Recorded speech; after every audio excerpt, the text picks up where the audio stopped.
I am about to show you exactly how to adjust your daily coffee ritual to significantly lower your risk of neurodegenerative decline and protect your cognitive function as you age.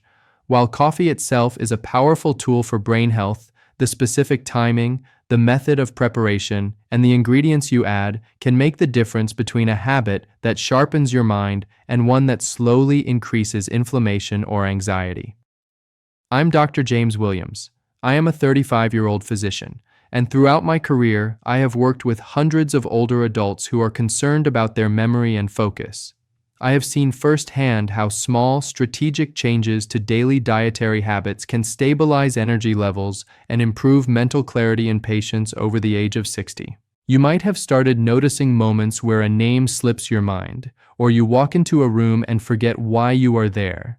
These lapses are common, but they are often early signals that your brain is struggling with efficiency or inflammation. It is entirely possible that your current healthcare provider has told you to simply reduce caffeine without explaining how to use it as a therapeutic tool, leaving you missing out on its potential protective benefits. 1. The 90-minute morning delay. Wait at least 90 minutes after waking up before you consume your first cup of coffee to maximize alertness and minimize anxiety. Most people reach for the coffee pot the moment their feet hit the floor, believing this is the best way to wake up, but this timing actually conflicts with your body's natural biology. When you first wake up, your cortisol levels, the stress hormone that naturally alerts your body, are at their absolute peak for the day. Adding caffeine on top of this natural cortisol spike can overstimulate your nervous system, leading to a jittery feeling rather than focused energy, and it can cause a crash later in the afternoon when you need mental clarity the most. By delaying your intake, you allow your cortisol levels to naturally dip, creating a physiological opening where caffeine can be most effective without causing unnecessary stress on your heart or brain. This timing also relates to a molecule called adenosine, which builds up in your brain to make you feel tired. Upon waking, adenosine should be low, but if you didn't sleep perfectly, some may linger. Waiting 90 minutes allows your body to clear out residual sleep inertia naturally, so the caffeine blocks the new adenosine accumulating later in the morning, rather than just masking the grogginess of the night before. Let me tell you about a patient of mine named Robert, who is 68 years old. Robert came to me complaining of severe afternoon brain fog and morning anxiety that made his hands shake. For decades, he had been drinking 2 large cups of black coffee immediately after waking up at 6:01 a.m. He believed he needed this jolt to get going, but by 2 p.m., he was exhausted and unable to focus on his reading. We simply shifted his first cup to 7:30 a.m. after he had showered and eaten a light breakfast. Within a week, Robert reported that his morning anxiety had vanished, and his energy levels remained steady well into the late afternoon without that midday mental collapse. To implement this effectively, you must separate the act of waking up from the act of drinking coffee. When you wake up, prioritize hydration with a glass of water and exposure to light, which signals your brain to wake up naturally. You can prepare your coffee, but force yourself to wait until you have been awake for an hour and a half. If you need a warm beverage immediately, consider a cup of herbal tea or warm water with lemon, which will not interfere with your cortisol rhythm. This simple delay transforms coffee from a stressor into a strategic tool for sustained cognitive performance. 2. The dark roast advantage. Switch your daily bean selection to a dark roast variety to specifically target and prevent the buildup of harmful proteins in the brain. While many people assume that light roasts are healthier because they retain more of the original bean's characteristics or have slightly more caffeine, recent research suggests that dark roasts contain higher levels of specific compounds called phenylendanes. These compounds are formed during the longer roasting process and are unique because they prevent 2 primary proteins, beta-amyloid and Tau, from clumping together. The clumping of these proteins is a hallmark toxic process observed in the brains of patients with Alzheimer's and Parkinson's disease. The longer the coffee bean is roasted, the more phenylendanes are produced. This means that a French roast or an Italian roast is not just a flavor preference. It is a chemical choice that leans toward neuroprotection. Light roasts, while high in antioxidants, do not possess the same concentration of these specific anti-clumping agents. Furthermore, dark roast coffee tends to be less acidic than light roast, which is often easier on the stomachs of seniors who may struggle with acid reflux or sensitive digestion, making it a sustainable habit for the long term.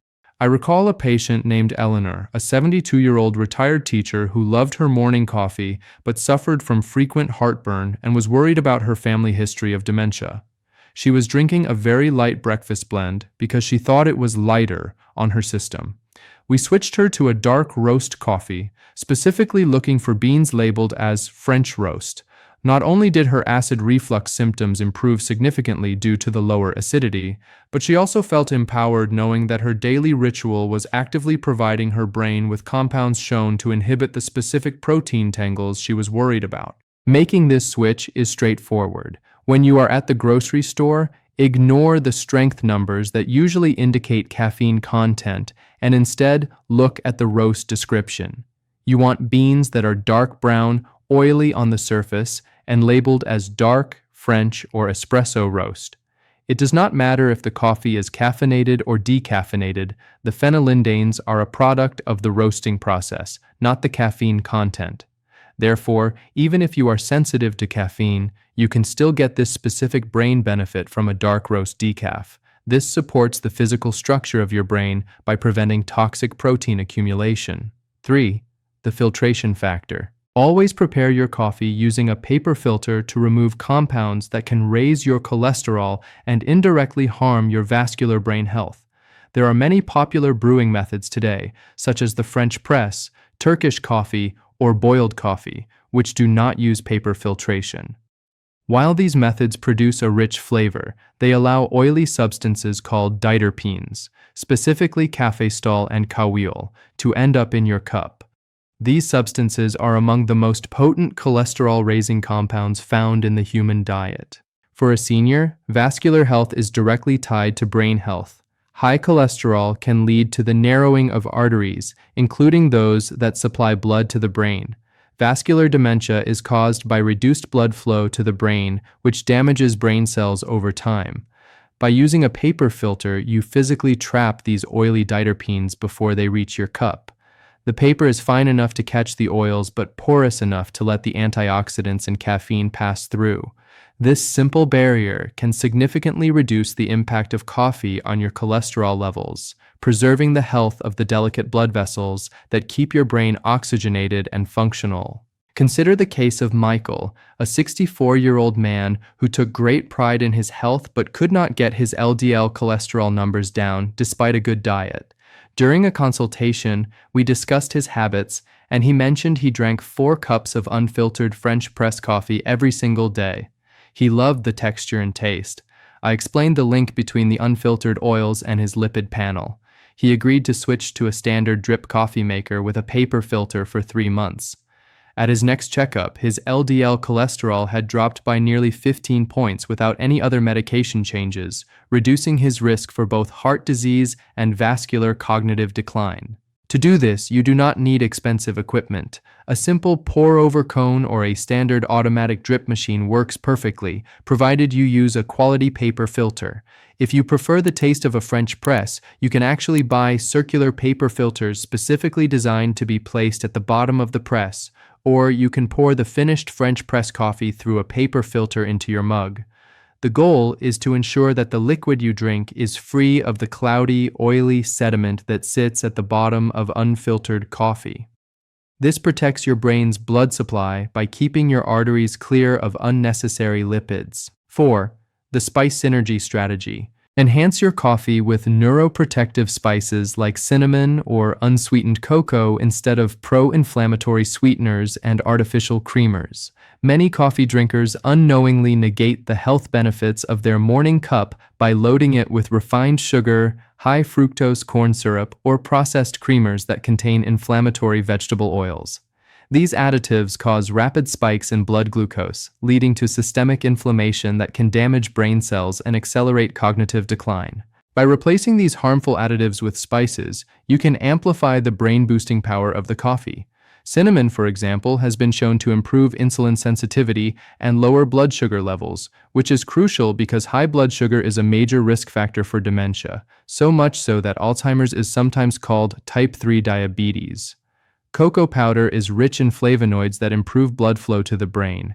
Adding these spices creates a synergistic effect where the caffeine stimulates the brain and the spices protect the brain cells and regulate the metabolic response. I treated a patient named Sarah, aged 70, who was pre-diabetic and complained of brain fog every morning around 11:00 a.m. We looked at her diet and realized her healthy morning coffee contained 3 pumps of a vanilla syrup and a splash of sweet creamer. This sugar bomb was causing her blood glucose to spike and then crash, resulting in her mental fog.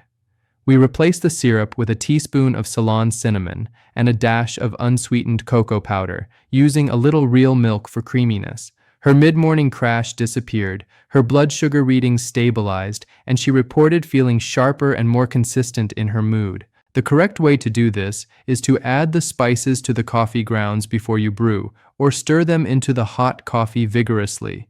If you use cinnamon, aim for Ceylon cinnamon if possible, as it is safer for the liver in large quantities than the common cassia variety. Start with a quarter teaspoon. If you use cocoa, ensure it is 100% unsweetened cocoa powder, not hot chocolate mix. You are looking for the bitter, complex notes of the spice to complement the coffee rather than masking the flavor with sweetness. This turns your beverage into a metabolic shield that fights inflammation and insulin resistance. 5. The dosage Goldilocks zone. Limit your intake to 2 or 3 cups daily to remain in the therapeutic window where cognitive benefits are maximized and side effects are minimized. In pharmacology, we often talk about a therapeutic window, the range where a medicine works best. Coffee behaves exactly the same way. Studies consistently show that the relationship between coffee and health is not linear. More is not always better. The curve is J-shaped, meaning that moderate consumption offers the highest protection, while zero consumption and excessive consumption both offer less benefit or even potential harm. For adults over 60, the ideal dosage appears to be roughly 200 to 300 milligrams of caffeine, which translates to about 2 or 3 standard 8-ounce cups. At this level, you get enough stimulation to enhance mood, reaction time, and vigilance. You also get a significant dose of antioxidants. However, surpassing this limit often tips the scale toward negative outcomes like increased blood pressure, insomnia, and anxiety, which are detrimental to brain health. Chronic sleep deprivation from overcaffeination is one of the fastest ways to accelerate cognitive decline, as deep sleep is when the brain cleanses itself of toxins. I remember a patient, Arthur, a 75-year-old retired engineer who was experiencing tremors and mild confusion. He was an avid coffee drinker, often consuming 5 to 6 cups a day, keeping a pot brewing in his workshop. He thought he was keeping his mind sharp, but he was actually overstimulating his nervous system and severely disrupting his sleep quality. We gradually tapered him down to 2 cups in the morning and switched to decaf if he wanted a warm drink later. The tremors stopped, his sleep deepened, and paradoxically, he felt more alert during the day because his brain was finally getting the rest it needed at night. To find your zone, pay close attention to cup size. A standard coffee mug in a diner is about 8 to 10 ounces. A venti or large coffee at a modern shop can be 20 ounces or more, that is 2 to 3 cups in a single serving. Measure your home coffee mug to see how much it actually holds. Stick to 2 of those servings.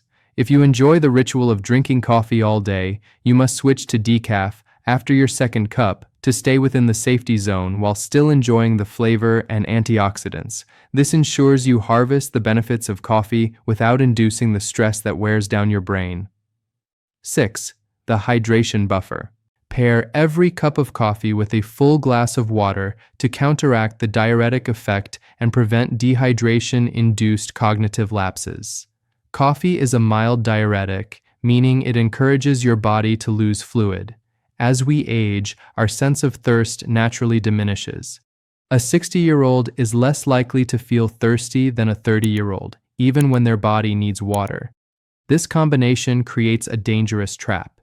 Even mild dehydration of just 1 to 2% can significantly impair cognitive performance, leading to difficulties with short-term memory, focus, and visual motor tracking, symptoms that look alarmingly similar to dementia. When you drink coffee without water, you are potentially putting your brain in a dehydrated state where it shrinks slightly away from the skull and works less efficiently. Water is essential for the electrical transmission between brain cells. By creating a hard rule that you never drink coffee without water, you create a buffer that maintains your fluid balance. This ensures that the caffeine hits a well-hydrated system, allowing it to improve blood flow effectively, rather than thickening the blood and making the heart work harder. I worked with a patient named Linda, aged 63, who suffered from chronic afternoon headaches and brain fatigue. She drank 3 cups of strong coffee every morning, but rarely drank water until dinner time. Her urine was dark, a clear sign of dehydration. I prescribed a simple protocol: place a glass of water next to the coffee machine. Before the coffee touches her lips, the water must be finished. Within 3 days, her headaches vanished completely, and she reported that her thinking felt lighter and faster. She wasn't losing her memory, she was just chronically thirsty. The implementation is simple. Visual cues work best. Keep a dedicated water bottle or glass right next to your coffee maker. Do not allow yourself to take the first sip of your morning brew until you have drunk at least 8 ounces of water. If you are out at a cafe, always ask for a cup of water alongside your order. This simple habit turns a potentially dehydrating beverage into a hydration trigger, ensuring your brain has the fluid medium it needs to fire signals rapidly and accurately. This supports steadier readings of your mental energy and prevents false signs of cognitive decline. 7. The 12 p.m. hard stop. Establish a strict noon cutoff for all caffeine consumption to protect your glymphatic system and ensure deep, restorative sleep. As we age, our metabolism slows down, and this includes how quickly our liver processes caffeine. The half-life of caffeine, the time it takes for your body to eliminate half of the caffeine you consumed, can extend significantly in older adults, sometimes up to 8 or 10 hours. This means if you drink a cup of coffee at 4 p.m., half of that caffeine is still active in your brain at midnight, blocking your ability to enter deep, slow-wave sleep. Deep sleep is critical because this is when the glymphatic system kicks in. This system is like a plumbing network in your brain that opens up to flush out waste products, including the beta-amyloid proteins associated with Alzheimer's disease. Caffeine interferes with the adenosine signals that initiate this deep sleep. Even if you fall asleep easily, the presence of caffeine can keep you in lighter stages of sleep, preventing the brain from performing this essential nightly wash cycle. Over years, this lack of deep cleaning allows toxins to accumulate. I had a patient, Thomas, 71, who insisted he could drink an espresso after dinner and sleep just fine. However, his wife reported he tossed and turned, and he admitted to waking up feeling groggy. We ran a sleep study and found his deep sleep percentage was very low. I convinced him to move his last coffee to 11:30 a.m. It was a difficult social change for him, but after 2 weeks, he noticed he was dreaming more, a sign of better sleep cycles, and waking up feeling genuinely refreshed for the first time in years. To do this, simply look at the clock. If it is past 12 p.m., the caffeinated coffee shop is closed for the day. If you crave the taste or warmth, switch immediately to a Swiss water process decaf, which removes 99.9% of the caffeine, or an herbal tea. Be careful with afternoon pick-me-ups or coffee-flavored desserts. This rule is non-negotiable for brain health because no amount of antioxidants in coffee can compensate for the damage done by chronic sleep loss. This protects the mechanical cleaning process of your brain, which is your best defense against neurodegeneration. Conclusion: coffee is more than just a morning wake-up call. It is a complex chemical mixture that can be a powerful ally for your aging brain if used correctly. By delaying your first cup, choosing a dark roast, using a paper filter, adding spices, limiting your dose, staying hydrated, and stopping at noon, you transform a simple habit into a rigorous brain protection protocol. These changes cost almost nothing but pay dividends in clarity, memory, and long-term cognitive independence. If you know someone over 50 who could benefit from this, share this video and subscribe for more simple health tips.